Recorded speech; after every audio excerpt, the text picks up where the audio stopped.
This is Tyler from Begat the Nephilim. This is Craig Schmuel from Hatestorm Annihilation. Hey everybody, this is Travis from Visceral Discord. This is Mike from Devil Driver. Hey, this is Steve from 200 Stab Wounds, and you're listening to the Great Metal Debate Podcast. Check it out.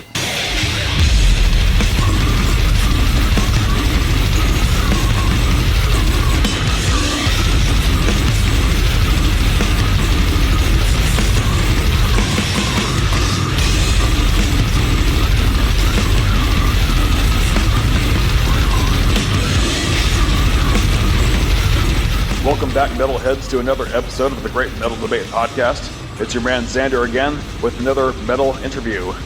Today I'm here with Dave, Brad, and John from Devourment. How are you guys all doing today? Great.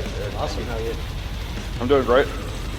So I gotta say, I've been a fan of Devourment ever since 2008, whenever I first heard the song Baby Killer, and I'm sure that's pretty much everybody's introduction to the band. From the moment I heard that long, 20-second gurgle that Mike Majewski did on the reissue version. Yeah. Along with your blast beats, which is just insanely fast, by the way. That's what made me fall in love with brutal death metal as a whole. From there I got into things like, Pathology and, Torso Fuck, things like that. But so also, this is my very first time ever seeing you guys play live. This has been like 15 years waiting, and I'm also seeing you guys again a second time in a row tomorrow night in Nashville. Oh, right on. Yeah, I figured that since I've been waiting so long to see you guys, I may as well see you guys twice in a row. All right, so the website Metal Archives tells me that you have been in the band, Brad, for the majority of Devourment's years. But it gave me kind of like a list of years. Were there times where you left the band and then came back? Yeah, me, Brain, and Brian Wynn started the band like 95, 97. So I've been in since 97-ish. Then I quit around 2000 and was out of the band from 2000, 2013 when the lineup changed. Mike Majewski became singer. Eric Park was on drums. It was a different version of the band. And they did, several albums. And then 2014 came around, and we kind of had a lineup change again, where everybody moved, and I returned, and Dave joined the band, and Chris moved from bass to guitar, and Ruben moved from guitar to back to vocals, which he originally did back in the late '90s. Okay. So when did Ruben get into the band? Like around 2014? Yeah, right before we started recording Molesting and Decapitated, late '99 or so. Yeah. So for this tour, you guys have a substitute live vocalist, which is Angel from Cephalotripsy and Abominable Putridity, which, by the way, great choice. I've been a fan of Cephalotripsy for a while, and, are you guys allowed to comment on why Ruben is not on this tour, or is it personal reasons? Yeah, no, it's mostly availability, and we haven't toured to any degree for, well over a decade, so we figured we had an opportunity, but we were going to have to do it, with some fill-in members, and made sure everybody was okay with, who, if that was the case, that they, were okay with who's getting fill in for them. Like Ruben handpicked Angel and suggested him to be his replacement for this tour, since he just wasn't available. And basically, same with Chris. He didn't have the availability for a full tour, so it just didn't work out. Last year they did a European tour where I was Lily filled in for me on drums, Lily from Defeated Sanity. So we figured we're just going to try this, so we can get some actual touring, get some play in front of some people, that haven't seen us in a long time. So that probably explains why I haven't seen you guys live yet, is because you just said that it's been almost a decade. That's it. Yeah. All right. So who writes the majority of the lyrics for the band? Ruben Roses. Yeah. It's all Ruben. Yeah. Who wrote it before Ruben was in the band? I'm guessing it was Mike. Yeah, during the Mike era, Mike Majewski wrote the lyrics, I assume. I wasn't in it then, but I'm pretty sure he wrote the majority of the lyrics. Okay. Mm-hmm. Yeah, because I remember, of course, reading the lyrics for the stuff from the Butch of the Week album, and I was like, 16 at the time, and I was Yeah, thinking to myself, good God, should I be even reading this at the time, you know? But then again, I guess I had already been desensitized to the song Necro-Pedophile by Cannibal Corpse. That's how we started from the beginning with the gore, pushing the gore lyrics. It was like Cannibal was big at the time. They were a big influence on us in the 90s. So we were like, we just want to be more extreme and push that even farther and get even more disgusting with it. So. Kind of like what Severe Torture from the Netherlands wanted to do. Yeah, a lot of people started doing it. Yeah. So that was going to be one of my future questions on this list, but I guess I can go and skip over that. Sure. Now, I've also noticed that you guys' sound has changed a little bit over the years, as far as like blast beats in particular. Have not really, how do I say this? They've slowed down a little bit, but they still managed to maintain the right heaviness. And I've noticed that the guitars also seem to have a little bit more of a pinch harmonic to the sounds instead of the traditional chugs. What made you guys want to change up the sound, and how do you guys continue to still impress fans? I think that was mostly just because, when we reformed this new lineup, we started writing. So it was a new writing team with me and Chris Andrews writing the majority of the guitar riffs. And we just wanted to kind of pick up where I left off in the band in 2000 with the Molesting and Decapitated sound, and kind of take that sound and evolve it forward, and just kind of push the heaviness and some of the technicality a little bit. And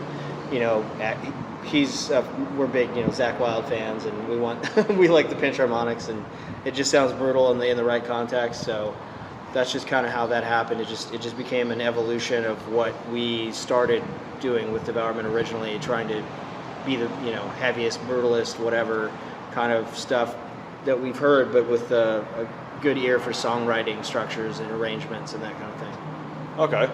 Now I'm going to improv this question for you, Dave, since you're the bassist. I know that the sound has kind of gotten a little more of like a sludgy feel to it, and the bass has become a little bit more audible too in terms of like the mixing in the studio. Are you the kind of person that tells the producer to turn the bass up in the mix? Of course, I think all bass players do that, right? 'Cause you want to be heard. But right. Part of the last question you asked is like trying to find the right sound so you all cut through, right? You can hear everything, because we made a decision to go to 8 strings and tune down, and just wanted to be low and heavy, but also finding the right gear and the right frequency so everybody can be heard and all mixes together well. So it took a lot of work, and it takes a lot of like listening back and trying new equipment and watching our videos and seeing what works and doesn't work. So. Right, you guys wanted to kind of give it even more of a crunchy sound this time around. Yeah, crisp, crunchy sound, but still like low and heavy. So what equipment do you guys use? Let's start with you. I use a BC Rich 8-string, Shredzilla. I also have a EVH 5153 Stealth guitar head. A lot of guitar pedals running through that, just to boost it up and just create the heaviest tone I can possible. I mean, that's the ultimate goal here. So what made you want to pick up guitar? Man, I started playing guitar because I had some buddies when I was a kid growing up that had a garage band, and they would jam all the time, and I would just watch them. And I went to a pawn shop one day with my dad, and he bought me my first guitar, like when I was probably 11 or 12. Nice. What was your first? Watching you. Yeah. It's just been going since then, man. Yeah. What was your first guitar that you owned? It was an Ibanez Strat 6-string. It's long gone, but yeah, it was great for my first, getting guitar. Sweet. And I was an Ibanez guy for forever after that. And then I kind of went to Jackson and now BC Rich, so good, man. Okay. So how about you? How did you start out on drums? I started out actually in a similar way in high school. I just had friends that jammed, and I actually started on guitar because I've always been more of a guitar fan of riffs and soloing and stuff.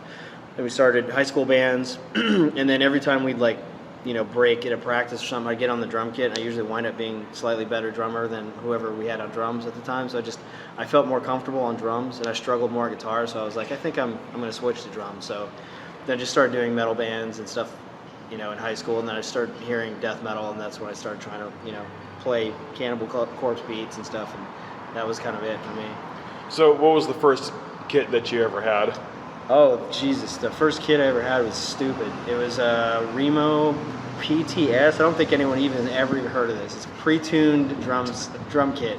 It was like you couldn't even tune the heads. It was a you snapped them on. You got a Toys R Us? Yeah, dude. I don't know where. I think I got it from a buddy who just like gave them or something because they were garbage. But it was a double bass kit, so like I started immediately playing double bass. That was pretty fun. So. And what do you currently use? I finally graduated up to a Tama Star Classic Walnut Birch, Tama Starphonic Brass snare drum, Meinl cymbals. That's about it. Yeah. All right. And how about you? How'd you get on to playing bass? I also was originally a guitar player. Picked it up in like middle school. I was a grunge kid for a while, and then started getting into metal. And then throughout the years, as you know, a lot of bands need bass players. There's a million guitar players, so just picked up bass here and there, and I kind of switched back and forth depending on what band needs what, right? So just been consistent with bass with this band the last 9 years now. Cool. Dave, who do you think the best bass player in the world is? In the world? Yeah. Definitely not me. It's heavy. I don't know. I think he's dead. Jocko? Yep. I think it would be Jocko, but nowadays, I don't know, man. I can't pick one. That's a tough one. I can't pick one. So I guess another question could be, like, who do you look up to as far as bass players? As far as like metal bass players, definitely like Oli and Alex, obviously, Derek, and a few others out there in the metal scene at least, and not just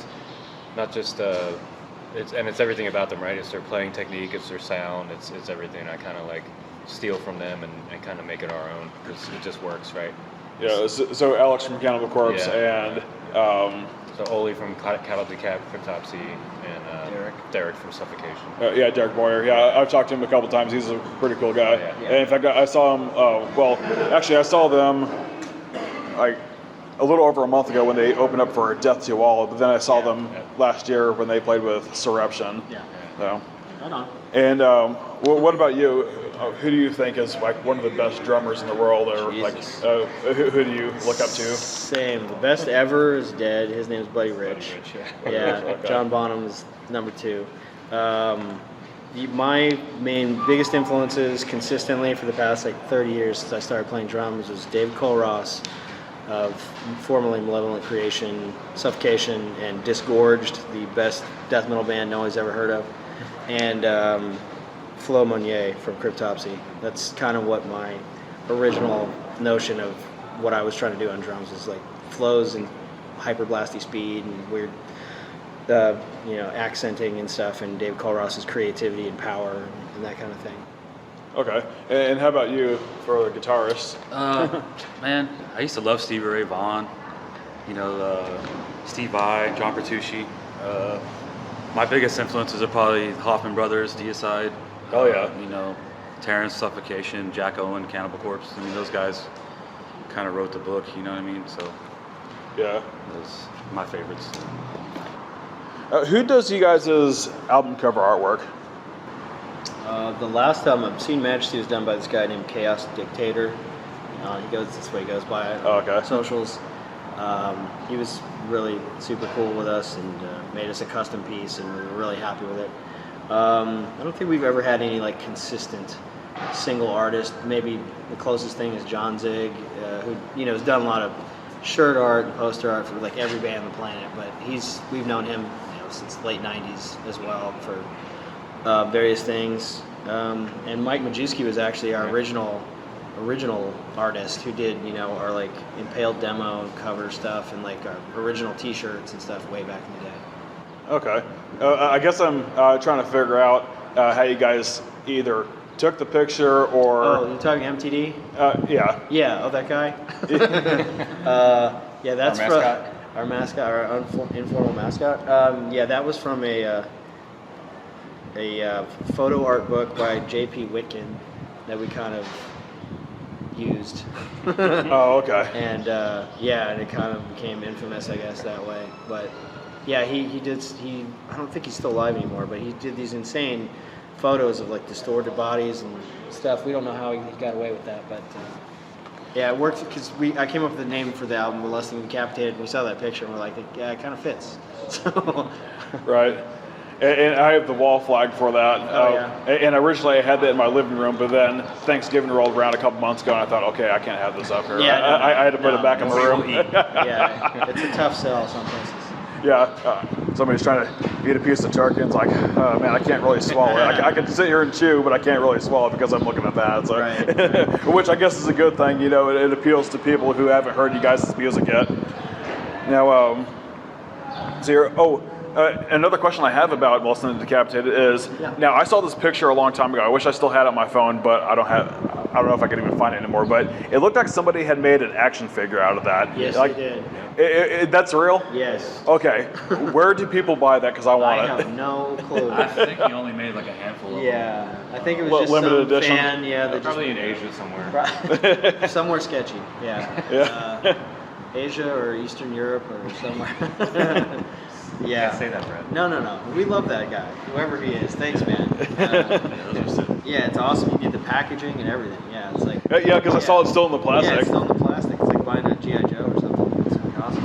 Yeah, I couldn't find it whenever I Googled it. And That's the only way we find it. oh, okay. And then, of course, whenever I posted a picture of it on my old Facebook account, I got banned for 30 days. Yeah. Was it somebody else just did it? Go ahead. I saw it on eBay once, I think. Yeah. For like $500. Oh, yeah, that's pretty steep. 666. Somebody did just like an Oscar trophy type award thing. I can't remember what it was called. I don't remember what it was, but I think Stabbing won some won it, award, and it was that as but a it was like trophy. an Oscar statue, but it had the molesting guy on it in gold plated, like a statue version of it. It was pretty fun. It's awesome. So you guys have toured all over the world.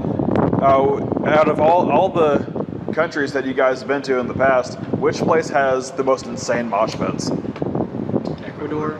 Ecuador. Quito, Ecuador was the most insane. Yeah, it was the most violent. Most violent. For us, awesome. Yeah.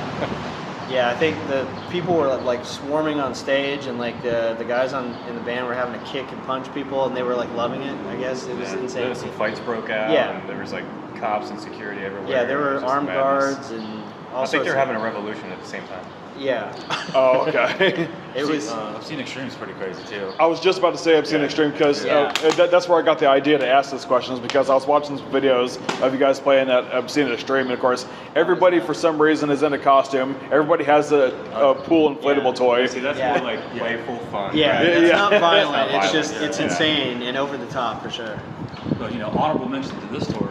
This tour has been Yeah, pretty that's rowdy, right. man. Good crowds been crazy. We've had some pretty nuts crowds the We past. saw a broken ankle last night. Yeah, I saw last night. 2 broken Really? noses the night before. Yeah. I didn't even notice. Yeah.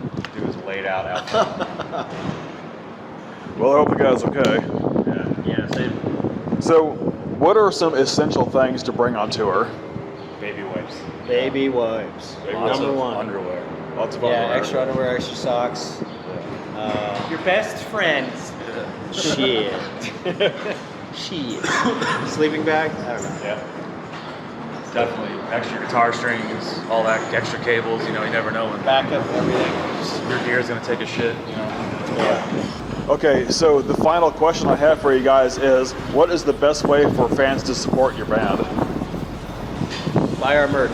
Go to our show. On the shows, buy merch. Stream us on Spotify. Yeah, play us, listen to us. Tell your friends. Tell your family, tell your mom. Yeah. She might dig it. Bring your mom to a Devourment show. Absolutely. Sick. Fuck yeah. Buy her one of the MTD shirts. Will do. Thanks. All right, hey guys, thank you all so much for this interview. Thank you for taking the time for me. Man. Thanks, man. That was funny. Yep, no problem. And I can't wait to see you guys on stage tonight. You guys are going to kick serious ass. Thank you. And of course, you bet your ass I'll be in the pit too.